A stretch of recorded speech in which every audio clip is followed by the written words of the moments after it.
¿Por qué el Señor se presenta ante Pérgamo como el que tiene la espada de dos filos? ¿Qué característica especial muestra la fidelidad de Pérgamo al Señor Jesús? ¿Qué dice el Señor Jesús sobre Antipas? ¿Qué relación hay entre la teología de la prosperidad y la doctrina de Balaam? Escribe al ángel de la iglesia en Pérgamo: el que tiene la espada aguda de dos filos dice esto: yo conozco tus obras y dónde moras, donde está el trono de Satanás. Pero retienes mi nombre y no has negado mi fe ni aun en los días en que Antipas, mi testigo fiel, fue muerto entre vosotros, donde mora Satanás. Pero tengo unas pocas cosas contra ti, que tienes ahí a los que retienen la doctrina de Balaam, que enseñaba a Balac a poner tropiezo ante los hijos de Israel, a comer cosas sacrificadas a los ídolos y a cometer adulterio. Y también tienes a los que retienen la doctrina de los Nicolaitas, la que yo aborrezco. Yo conozco dónde moras. Estudio del Apocalipsis desde la perspectiva amilenial. Pérgamo. Pérgamo fue una ciudad situada sobre una imponente colina rocosa de 335 metros sobre el nivel del mar. De aquí el nombre Pérgamo, el cual significa elevación, fortificación. La vista desde la cima de esta colina es impresionante. Pérgamo está ubicado en medio de un valle de Misia, a 30 kilómetros de la costa del mar Egeo, a 5 kilómetros del río Casio y a 70 kilómetros al norte de Esmirna. La mitología griega creó la leyenda de que fue fundada por Pérgamos, hijo de Neoptólemo, y Andrómaca, todos ellos personajes de la guerra de Troya. Hay algunos teólogos que dividen este nombre en Per y Gamos, dándole el significado de matrimonio, y hacen una aplicación alegórica, aunque forzada, sobre la retorcida unión de las doctrinas cristianas y paganas que se presentaba en Pérgamo. Los primitivos pobladores de Pérgamo fueron descendientes de colonos griegos de Macedonia, quienes en sus expediciones construyeron en el siglo VI a.C. una metrópoli en la colina que le dio el nombre a esta nueva ciudad. En el año 560 a.C., Pérgamo pasó al reino de Lidia, después pasó a depender de Persia y luego de los griegos. Adornada con hermosos edificios, llegó a ser la ciudad más maravillosa de todo el Oriente, donde el arte y la literatura fueron muy estimulados. Durante los reinos atálidas, tras una guerra contra los Ptolomeos de Egipto, estos prohibieron la exportación de papiros a Pérgamo. Esto hizo que los de Pérgamo desarrollaran un nuevo tipo de material para escribir a partir de la piel de animales, al cual denominaron pergamino, en referencia a su ciudad. Así, Pérgamo fue famosa por su biblioteca, la cual, según Plutarco, contenía no menos de 200.000 rollos de pergamino. La biblioteca de Pérgamo era superada solo por la biblioteca en papiro de Alejandría. Más tarde, el general Marco Antonio le donó esta biblioteca a Cleopatra, por lo que fue movida y agregada a la de Alejandría. El último rey griego, Átalo III, sabiendo que le era imposible resistir la conquista romana, mediante un testamento entregó su reino como herencia a la entonces República de Roma. En la época romana, entre los habitantes griegos habían muchos judíos que se asimilaron lo suficientemente con los griegos para llevar nombres griegos ellos también. Y ya en la época apostólica, Pérgamo pasó a ser la capital de las provincias romanas de Asia. Había allí templos dedicados a Zeus, Dionisio, Atenea y Esculapio. Esto dio lugar a grandes tentaciones y falsas doctrinas dentro de la iglesia en Pérgamo que se combinaban con estos cultos paganos como la de Balaam y la de los Nicolaitas. En conexión con el templo de Esculapio, dios que era representado por una serpiente, había ahí una escuela de medicina. Galeno, el famoso médico, recibió su preparación en esta institución. Esculapio era el dios de la sanidad y sus templos son la versión más primitiva de los hospitales en el mundo antiguo. Enfermos de todas partes de Asia venían en muchedumbres esperando que el dios serpiente, por medio de sueños, revelara a sus sacerdotes remedios para su sanación. La gente acudía en masa a Pérgamo en busca del alivio, así como hoy, al estilo pagano, lo hacen muchos en el santuario de Lourdes, en Francia. Pérgamo albergaba también templos que habían sido edificados a los emperadores Octavio, Trajano, Cómodo y Caracalla, en los cuales estos eran adorados y por los cuales la ciudad ganó el título de Neócoros, es decir, guardiana del culto imperial. Estos templos no solo eran lugares de culto religioso, sino también símbolos del poder y de la lealtad de la ciudad hacia el Imperio Romano. Por todo esto,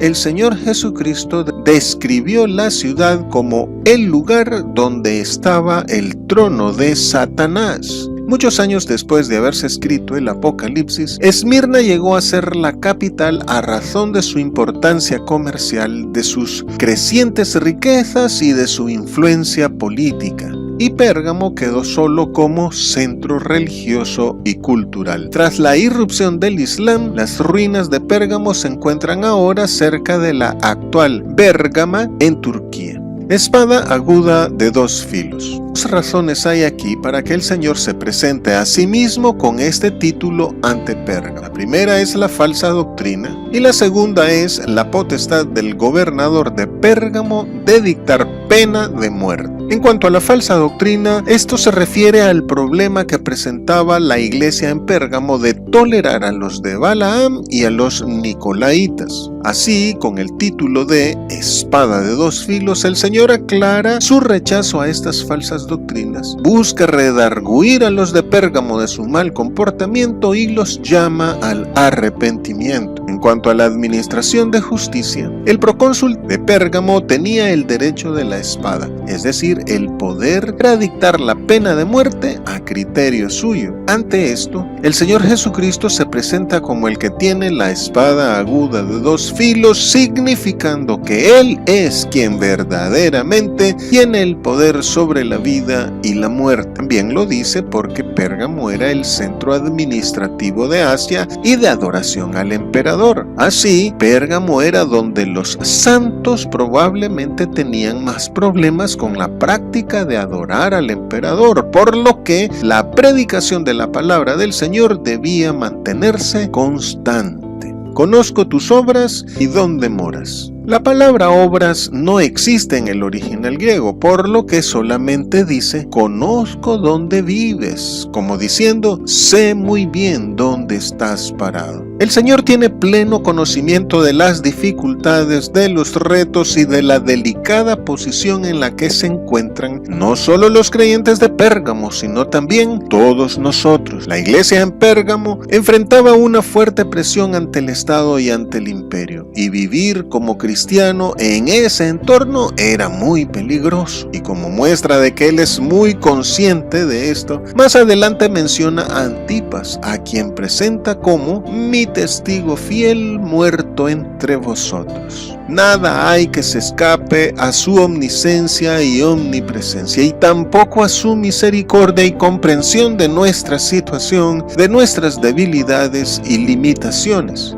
Pero Él también escudriña lo más profundo de nuestro corazón, por lo cual no lo podemos engañar ni manipular. Hagamos que la palabra de Dios corra y sea glorificada. Dale clic en me gusta, suscríbete, haz un comentario y comparte este video para que este contenido llegue a más personas. El trono de Satanás. En contraposición con el trono de Dios, tema central del Apocalipsis, está el trono del dragón. el cual es diferente al trono de la bestia. En Pérgamo no solo están los templos a los dioses Zeus, Atenea y Esculapio, sino también el centro administrativo del Imperio Romano en Asia Menor, y está el centro de la adoración al César. Así como Roma se había convertido en el centro de la actividad de Satanás en Occidente, Pérgamo se había convertido en su trono de Oriente.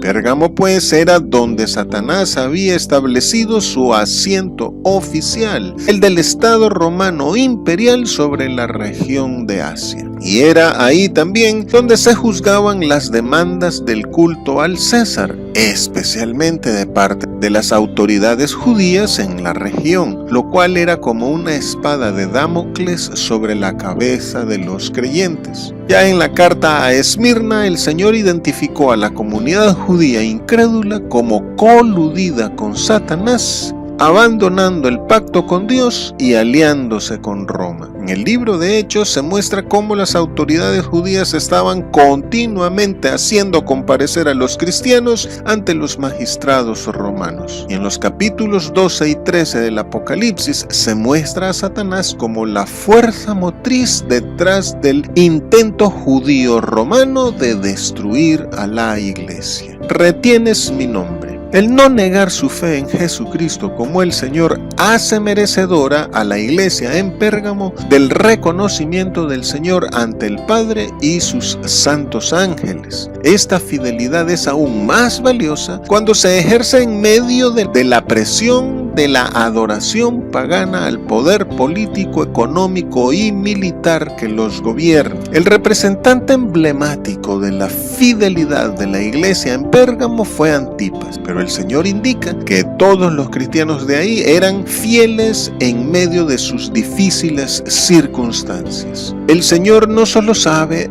del ambiente nocivo y perjudicial en el que la iglesia de Pérgamo se desarrolla, sino que también sabe que en medio de ese ambiente y a pesar de esto, su iglesia le es fiel. Y los hermanos en Pérgamo lo demostraron cuando sufrieron la persecución en la que murió Antipas. Antipas, mi testigo fiel, dado que albergaba el trono de Satanás, Pérgamo fue donde dio inicio la persecución de los cristianos en Asia. El Señor especifica que tal persecución ocurrió en los días de Antipas, su testigo fiel, colocándolo a él como un ejemplo de fidelidad y de martirio en la fe cristiana. El nombre Antipas es una abreviación de Antípatros, que significa en lugar del Padre o bien como el Padre, y ha pasado a ser un testigo fiel de Cristo ante el Padre Celestial. Antipas fue un creyente que se mantuvo firme en su fe en Cristo a pesar de las amenazas, la persecución y la misma muerte. De Antipas no se sabe nada. Tertuliano, un padre de la iglesia, solo retransmite una leyenda tardía, según la cual Antipas murió asado lentamente encerrado en un toro de bronce. Por esto, su martirio es un testimonio de su lealtad a Cristo en un lugar donde moraba Satanás, es decir, donde la oposición espiritual y cultural contra el cristianismo era intensa. Pero la mejor noticia sobre él es que Cristo Jesús le llamó mi testigo fiel. En la Biblia, la muerte física es resultado natural de la predicación. En aquel entonces y en muchos lugares de hoy, el testimonio conllevaba la muerte, y a veces una muerte tormentosa. Hoy, desafortunadamente, muchos no están dispuestos a dar testimonio, menos en medio de oposición, burlas o dificultades, demostrando que no son testigos ni son fieles. Pero la fidelidad de Antipas le permitió que Cristo Jesús compartiera con él su propio título, el de testigo fiel. Los que le son fieles, el Señor les otorga nada menos que su propio nombre. El Señor Jesús reconoce y honra a quienes permanecen firmes en su nombre. Recordemos su promesa: en lo poco has sido fiel, sobre mucho te pondré y tendrás autoridad. Unas pocas cosas contra ti. En contraste con las muchas señales de fidelidad que les acaba de reconocer, el Señor les reclama el que estén participando o tolerando la doctrina de Balaam y la de los Nicolaitas. El fallo de la iglesia de Pérgamo era que seguía una política de componenda solamente para ahorrarse dificultades con el mundo circundante. La tolerancia del pecado dentro de la iglesia es no estar dispuesto a ser diferente, es no querer ser santo, es tener miedo a estar separado de los del mundo y apartarse de ellos. El cristiano es llamado santo porque es diferente de los no creyentes en palabra, conducta, amor, espíritu, fe y pureza. Esta diferencia del mundo no significa fobia social ni odio, pero el llevarse bien con todos no implica rebajar el nivel moral ni el espiritual de la fe cristiana. Hoy el Señor Jesucristo nos exhorta a mantener la diferencia entre la fe en Él y la sociedad pecaminosa que nos rodea. No se puede llegar a un acuerdo con el mundo. No se pueden retener los bajos valores del mundo pecador junto con los altos valores cristianos. El mandamiento es: conviértanse ellos a ti y tú no te conviertas a ellos. Doctrina de Balaam. Cuando la amenaza y la acción contra la seguridad física de los creyentes no prospera, aparece la insidia de la herejía royendo los cimientos de la congregación. Cuando el pueblo de Dios no puede ser derrotado en una guerra abierta, plan B del enemigo es destruirlo mediante la corrupción. ¿Quién fue Balaam? El caudillo Josué nos dice que fue un adivino, y Moisés indica que vivía al norte de Mesopotamia en la ciudad de Petor. La historia de este Balaam en contra del pueblo de Israel está narrada en Números capítulos 22 al 24 y tiene su desenlace en Números 31. La doctrina de Balaam, el Señor Jesús la resume como enseñar a poner tropiezo ante los hijos de Israel, a comer de cosas sacrificadas a los ídolos y a cometer fornicación. En otras palabras, dado que no pudo maldecirlos desde afuera, Balaam enseñó a traer la maldición a Israel desde el mismo Israel. La estrategia maligna de la doctrina de Balaam es entonces poner tropiezo. Dijo Jesús a sus discípulos: imposible es que no vengan tropiezos, mas ay de aquel por quien viene. Mejor le fuera que se le atase al cuello una piedra de molino y se arrojase al mar, que hacer tropezar a uno de estos pequeñitos. La estrategia astuta y engañosa de Balaam, con la intención de causar daño al pueblo de Dios, fue disfrazar como bueno o sin malicia el culto a los ídolos, que incluían ilícitas prácticas sexuales. ¿Por qué hizo esto Balaam? Por dinero. Y dice la palabra de Dios que la raíz de todos los males es el amor al dinero, el cual, codiciando algunos, se extraviaron de la fe y fueron traspasados de muchos dolores. El gran caudillo Josué nos hace saber que Balaam fue muerto por su misma avaricia. El apóstol Pablo define la avaricia como idolatría. Por dinero, muchos creyentes hacen concesiones al mundo, pero ningún siervo puede servir a dos señores, porque o aborrecerá al uno y amará al otro, o estimará al uno y menospreciará al otro. No podéis servir a Dios y a las riquezas. Por dinero, muchos falsos profetas de hoy, al igual que Balaam, introducen encubiertamente la teología de la prosperidad, la cual es una herejía destructora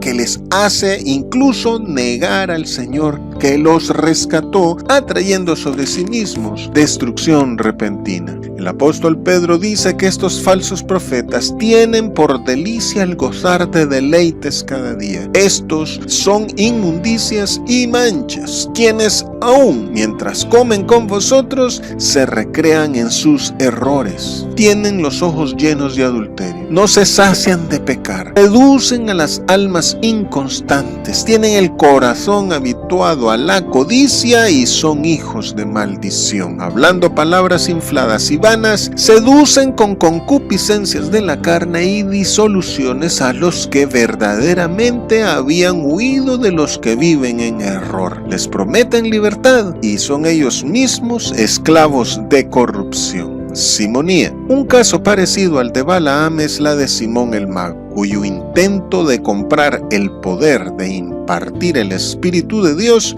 le fue reprendido por el apóstol Pedro. Esta misma conducta es la de aquellos que andan comprando puestos, comprando apostolados o comprando indulgencias y bendiciones, e incluso hacen uso indebido de las ofrendas, diezmos y demás recursos de la iglesia para beneficio personal. Dice el apóstol Pedro que muchos siguen estas disoluciones por causa de los cuales el camino de la verdad es blasfemado, y por avaricia hacen mercadería con las personas con palabras fingidas. Sobre estos la condenación no se tarda y su perdición no se duerme.